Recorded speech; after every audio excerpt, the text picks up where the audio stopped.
In any city, in any country, go to any mental institution or halfway house you can get yourself to. When you reach the front desk, ask to visit a man who calls himself the holder of ambition. The sound that escapes the mouth of the worker will be so slight and betray so little reaction that at first you may not even be sure your words were heard.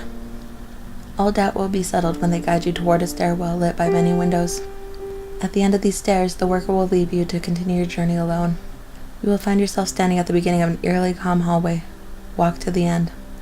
In all likelihood, you will encounter a shadow that moves along the wall. Do not follow it, for it is the one thing that will lead you to a place you do not wish to go. A place filled with your silent fears and failures from which you cannot return. No matter what shape the shadow takes, and no matter how it eases and taunts your dreams with the greatest of your desires and hopes, do not even let it tempt your gaze, let alone your feet. If you make it to the end of the hallway without losing sight of your goal, you will find an open doorway with no locks, bolts, or restraints. A soft light bathes the floor in front of the opening. This is your one and only chance to leave without facing the holder of ambition or collecting his object. If that is the course of action you wish to take, then walk directly back the way you came, without attempting to peek around or into other doors, least to discover what that seductive shadow hides. Beyond the doorway lies a room, bathed in an artificial light cast by high windows that cover each wall's expanse. At the room's center stands a tall, healthy man, standing naked and looking out into the light. His body is covered in uncountable tattoos and scars. Only his face is recognizable as unaltered human flesh.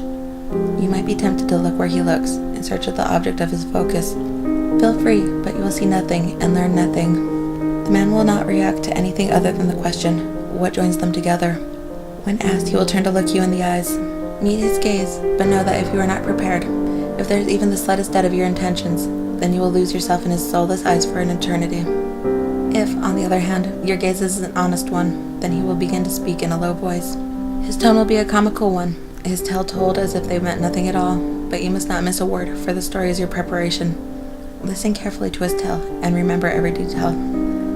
When the man finishes speaking, he will bring his hands to his chest and remove the sutures from one of his more noticeable scars.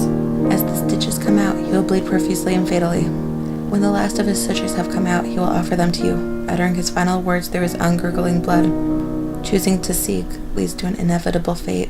The clump of sutures is object 10 of 538. How you use them depends on what you hear.